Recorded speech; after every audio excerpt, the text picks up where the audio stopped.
Հայրենական մեծ պատերազմի մասին հերոսական էջերն անվերջանալի են։ Պատմաբանները դեռ շարունակելու են գրել այդ սխրագործությունների մասին։ Այսօր մեր հաղորդաշարի ընթացքում կանգ ենք առել Բելարուսի կերտած ռազմական սխրանքների վրա։ Եղբայրական ժողովուրդներից մեկը բելարուսցիները կռվել են ընդդեմ ֆաշիզմի, իսկ Բելարուսի ազատագրման համար կռվել են տարբեր ազգերի ներկայացուցիչներ, այդ թվում իհարկե հայերը։ Բելարուսի հերոսական մարտերի, Բագրատիոն գործողության, Մարշալ Բաղրամյանի անուրանալի ավանդի և պատմական այլ փաստերի անդրադարձել հաղթանակի ժամանակը հաղորդաշարը այս մասում։ Մենք ներգրավել ենք Բելարուս գործընկերներին ևս։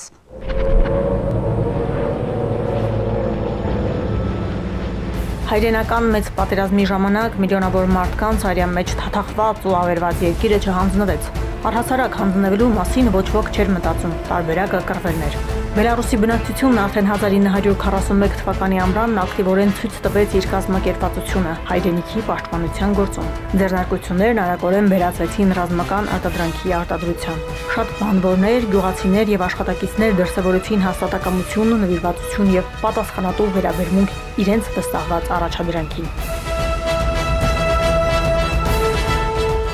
Հայրենական մեծ պատերազմի տարբեր ճակատներում ռազմական գործողություններին մասնակցել է 1.300.000 բելարուս կամ բելարուսի բնակիչ։ Բելարուսական հողի վրա հայրենական մեծ պատերազմը տևել է շուրջ 3 տարի, 1 ամիս և 6 օր, 1941 թվականի հունիսի 22-ից մինչև 1944 թվականի հուլիսի 28-ը։ Այստեղ տեղի են ունեցել լայնամասշտաբ մարտեր և ռազմական գործողություններ, այդ թվում Բրեստի ամրոցի հերոսական պաշտպանությունն արդեն պատերազմի առաջին օրերին, Բագրատիոնը, որը մարդկային պատմության ամենամեծ հարձակողական գործողություններից է։ Բացի այդ, նացիստների օկուպացիայից հետո Բելարուսը դարձավ այն երկիրը, որտեղ ծավալվեցին Եվրոպայի ամենամեծ կուսակցական և ընդհատակյա շարժումները։ Հայրենական մեծ պատերազմի հենց առաջին օրերին սկսվեց Բելարուսում գտնվող Բրեստ քաղաք ամրոցի հարձակումը։ Բրեստ քաղաքը Խորհրդային Միության կազմում ընդգրկվել էր Երկրորդ համաշխարհային պատերազմի սկզբին 1939 թվականի սեպտեմբերի 22-ին։ Գերմանական ռմբակոծիչները թիրախավորեցին Բրեստը, որովհետև այստեղից էին անցնում երկաթուղային մայրուղիները, որոնք տանում էին Մինսկ և Մոսկվա։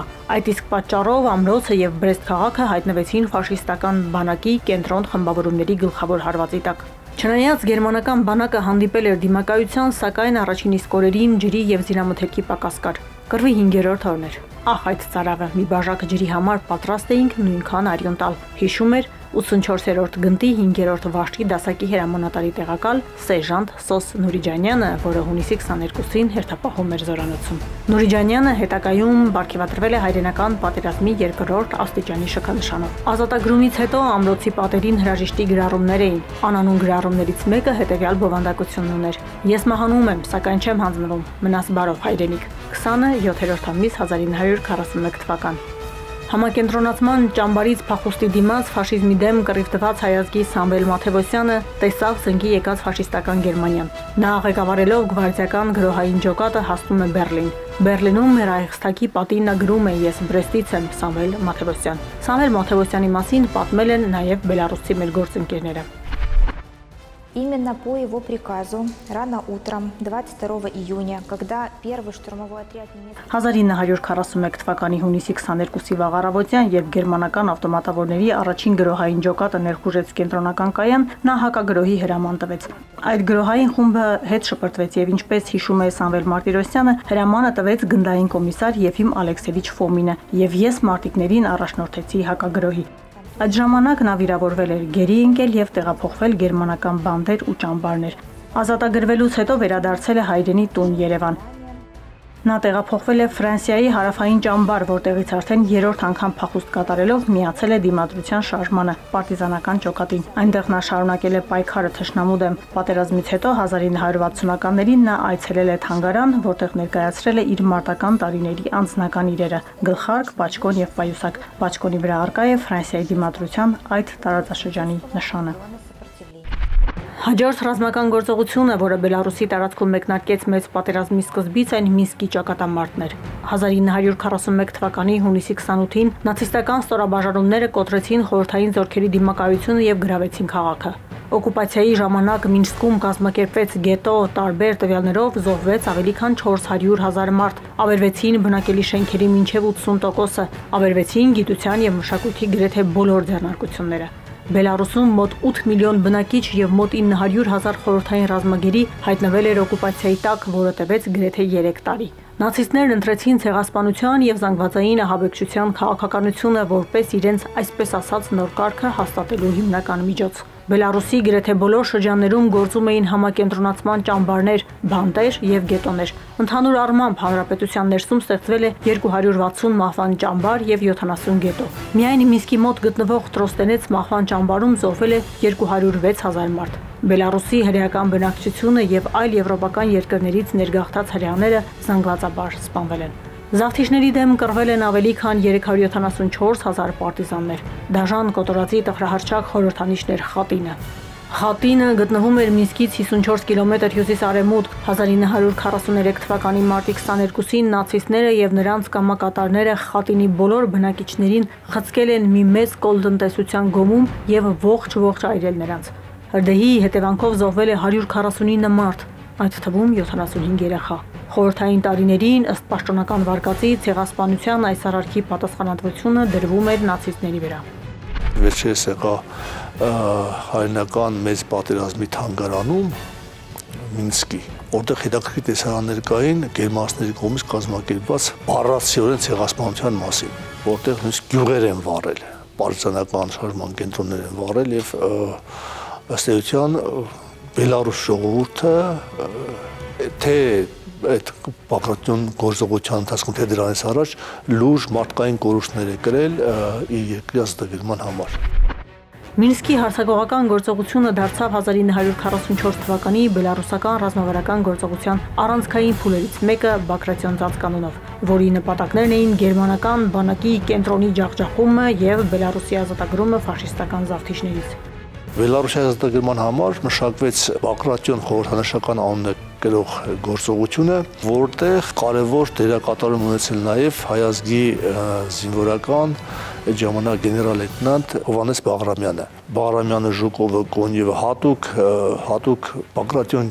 ռազմական գործողության պլանը քննարկելու համար մեկնում են Մոսկվա։ Մոսկվայում բավական երկար քննարկում եւ հետաքրքիր խորհրդանշական հունիսի 22-ին սկսվում է 1944 թվականի հունիսի 22-ին։ Ըստ էության պատերազմը սկսվելուց ուղիղ 3 տարի հետո։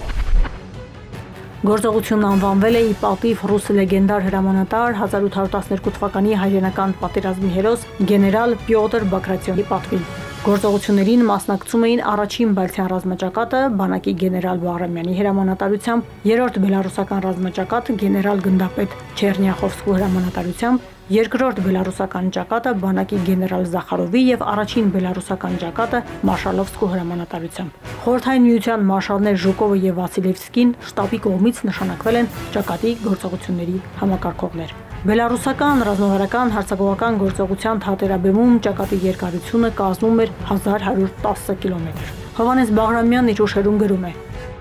Մայիսի սկզբին ինձ կանչեցին Մոսկվա, որտեղ ինձ ընդունեց գեներալ Անտոնովը։ Չնայած չափազանց զբաղված լինելուն, ինչպես միշտ նա ջերմորեն ողջունեց ինձ եւ ներկայացրեց բելարուսական գործողության պլանի նախագիծը, որը, ինչպես նա նշեց այն ժամանակ 1944 թվականի գլխավոր հարձակողական գործողությունն էր, որը հետագայում ստացավ Բագրատյան ծածկանունը։ Մենք հեռացանք ոգեշնչված գալիք հարձակման վեհությունից, լցված բուռն ցանկությամբ, արագ սկսելու զորքերը պատրաստել հանուն Բելարուսի մեծ ճակատամարտի համար։ Дело в том, что операция «Багратион» Բագրատյան գործողությունը հայրենական մեծ պատերազմի եւ ընդհանրապես երկրորդ համաշխարհային պատերազմի ամենագեղեցիկ ռազմական գործողությունն էր։ Այն առանձնանում էր ռազմական գործողությունների թատերաբեմ լինելով, ինչպես նաեւ ռազմական ծրագրի հմուտ կազմավորմամբ եւ դրա իրագործման ճշգրտությամբ։ Սակայն այս գործողությունը ոչ միայն հանգեցրեց Բելարուսի տարածքի 3/4-ի, Լիտվայի մեծ մասի եւ Լատվիայի մի մասի ազատագրմանը, այլև խորհրդային զորքերը հասցրեց մինչև Լեհաստան, ազատագրելով Լեհաստանի տարածքի 1/4-ը եւ այնուհետեւ Կարմիր բանակը հասավ մինչեւ արևելյան Պրուսիայում գտնվող սահմանները, սպառնալիք ստեղծելով այն երկրի նկատմամբ, որի տարածքից սկսվել էր պատերազմը։ Գործողության պլանավորումը սկսվել էր դեռևս 1944 թվականի գարնանը, երբ ավարտվել էին 1943-44 ձմեռային շրջանի վերջին մարտերը բելարուսական ճակատում։ Գործողության ծրագիրը նախատեսում էր գերմանական պաշտպանական արևելյան պատի դիրքերի վրա մի շարք կտրուկ հարվածներ, գերմանական զորքերի շրջափակում, մարտավարական եւ օպերատիվ պաշտպանական գոտում, այնուհետև հարվածի ուղղորդում դեպի Մինսկ, նպատակ ունենալով շրջափակել եւ ոչնչացնել հիմնական զորախմբերը։ Բագրատյան օպերացիայի արդյունքում, որը տևեց 1944 թվականի հունիսի 23-ից մինչև օգոստոսի 29, Ռոկոսովսկու, Չերնյախովսկու, Զախարովի եւ Բաղրամյանի զորքերի 1.5 միլիոնանոց խումբը ջախջախեց գերմանական եւ հունգարական ստորաբաժանումներին, որոնք գրավում էին Բելարուսը եւ Ուկրաինայի մի մասը։ Բաղրամյանի Բալցյան առաջին ռազմաճակատի զորքերը ջախջախեցին թշնամու 6 դիվիզիա։ Մարտում առաջ շարժվեցին 180 կիլոմետր։ Նրանք ջախջախեցին Հիտլերի բանակային խմբավորման կենտրոնի ձախ թևը, իսկ հետո ազատագրեցին Լատվիայի եւ Լիտվայի տարածքի զգալի մասերը, հասնելով Բալթիկ ծովի ափեր։ Բաղրամյանը Բագրատյան գործողության համար պարգևատրվել է Խորհրդային Միության հերոսի կոչումով։ Первоначально замысел операции не предусмотрел. Սկզբնական ծրագրով նախատեսված չէր հաջողությունը զարգացնել Մինսկից արևմուտք, սակայն այնուամենայնիվ մշակվել էին ընդհանուր պատկերացումներ հետագա հարձակման ընթացքի մասին։ Գործողությունը, որը սկսվել էր 1944 թվականի հունիսի 21-ին, Վիծեբսկի, Օրշայի, Բոբրույսկի եւ Մոգիլովի ուղղություններով ավարտվեց միայն 1944 թվականի օգոստոսի 29-ին, երբ խորհրդային զորքերը գրավեցին հենակետեր Վիսլա գետի մոտ Վարշավայի մատույցներում։ Այնուամենայնիվ այս գործողության շրջադարձային օրը համարվում է 1944 թվականի հուլիսի 4-ը։ 1944 թվականի հուլիսի 3-ին խորհրդային զորքերը ազատագրեցին Մինսկը, Բելարուսի խորհրդային հանրապետության մայրաքաղաքը, իսկ հուլիսի 4-ին արդեն տրվեցին նոր հրահանգներ գործողությունը զարգացնելու Վիլնյուսի, Բելոստոկի, Բրեստի եւ այլ ուղղություններով։ Ինչով էր հետաքրքիր Բագրատյան գործողությունը։ Իրենք ըստ էության կարողացան, խորհրդային զորքերը կարողացան նաեւ թիկունքից որոշակի տեղաշարժ կազմակերպել գերմանական թիկունքից Բրեստի եւ Լվովի ուղղությամբ գործող գերմանական զորքերը տեղափոխվեցին դեպի հյուսիս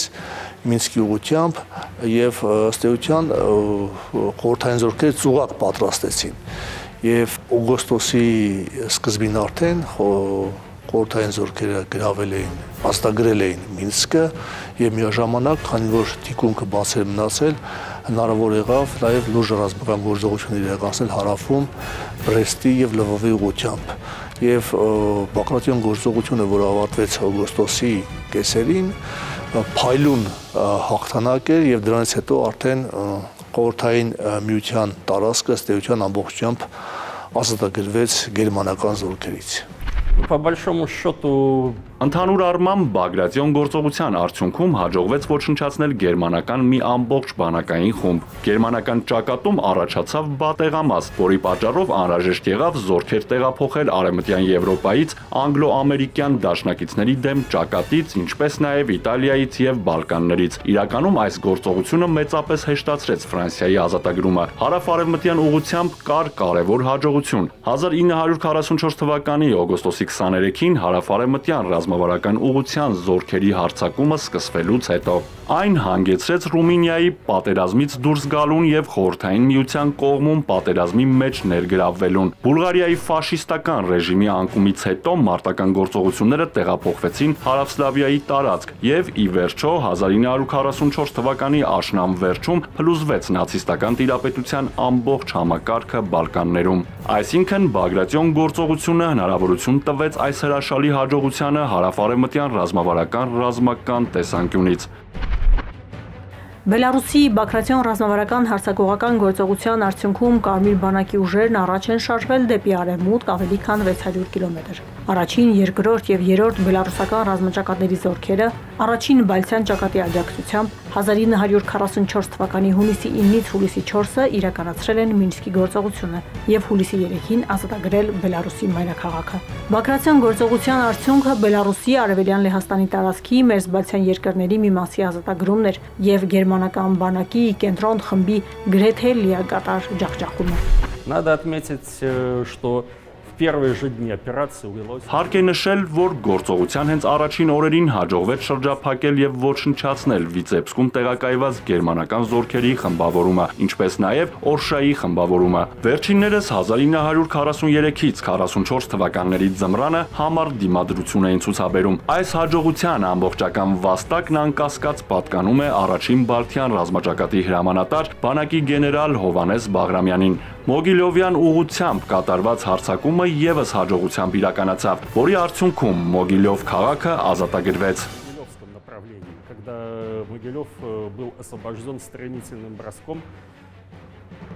успешно развивалась Бобруйская операция, окружение... Բոբրույսկյան գործողությունն էլ զարգացավ շեշտակի գրողներով, շրջափակելով եւ ոչնչացնելով գերմանական 70,000-անոց զորամիավորումը։ Այս հիասքանչ արդյունքն արժանիորեն վերագրվում է բանակի գեներալ Կոստանտին Ռոկոսովսկուն, ով այս հաջողության համար արժանացավ Խորհրդային Միության մարշալի կոչմանը։ Ընդհանրապես գերմանական նահանջող զորքերի խմբավորման շրջափակումը Մինսկից արևել գտնվող անտառներում եւս հսկայական ձեռքբերում էր, որը հնարավոր դարձավ ճակատների գործողությունների համակարգող մարշալ Գեորգի Կոնստանտինովիչ Ժուկովի արհեստավարժությամբ։ Ի վերջո խորհրդային ռազմական հրամանատարությունը եւ ռազմարվեստը ապացուցեցին իրենց գերազանցությունը հակառակորդի նկատմամբ։ Мог противопоставить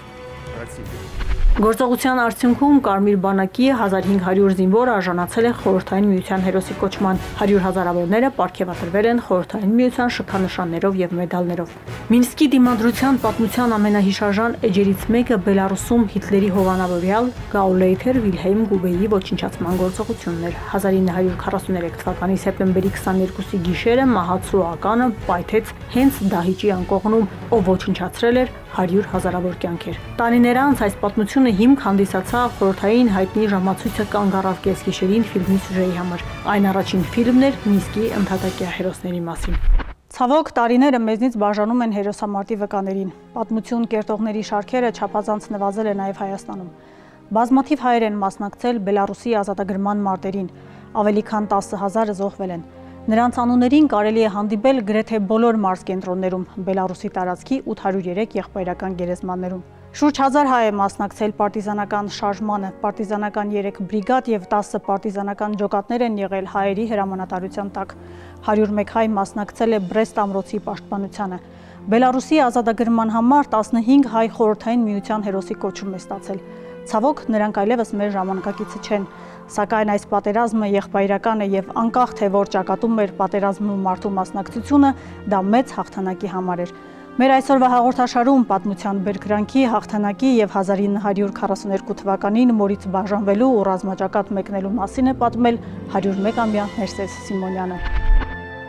101-ամյա Ներսես Հովհաննեսի Սիմոնյանը հայրենական մեծ պատերազմի մասնակից է։ Ջավախքի Հեշտյա գյուղում է ծնվել։ Պատանեկության բերկրանքն ավարտվել է պատերազմի մասին գույժով։ 9-րդ դասարանից ուղիղ զորակոչվել է բանակ։ Մեկ դարից ավելի կենսագրության մեջ Սիմոնյանը չի մոռանում, թե ինչպես դասընկերներով զորակոչվեցին պատերազմ։ Փայլուն եւ հաղթողներին հատուկ հպարտությամբ է հիշում, թե որտեղից սկսվեց եւ ուր տարավ իրեն պատերազմը։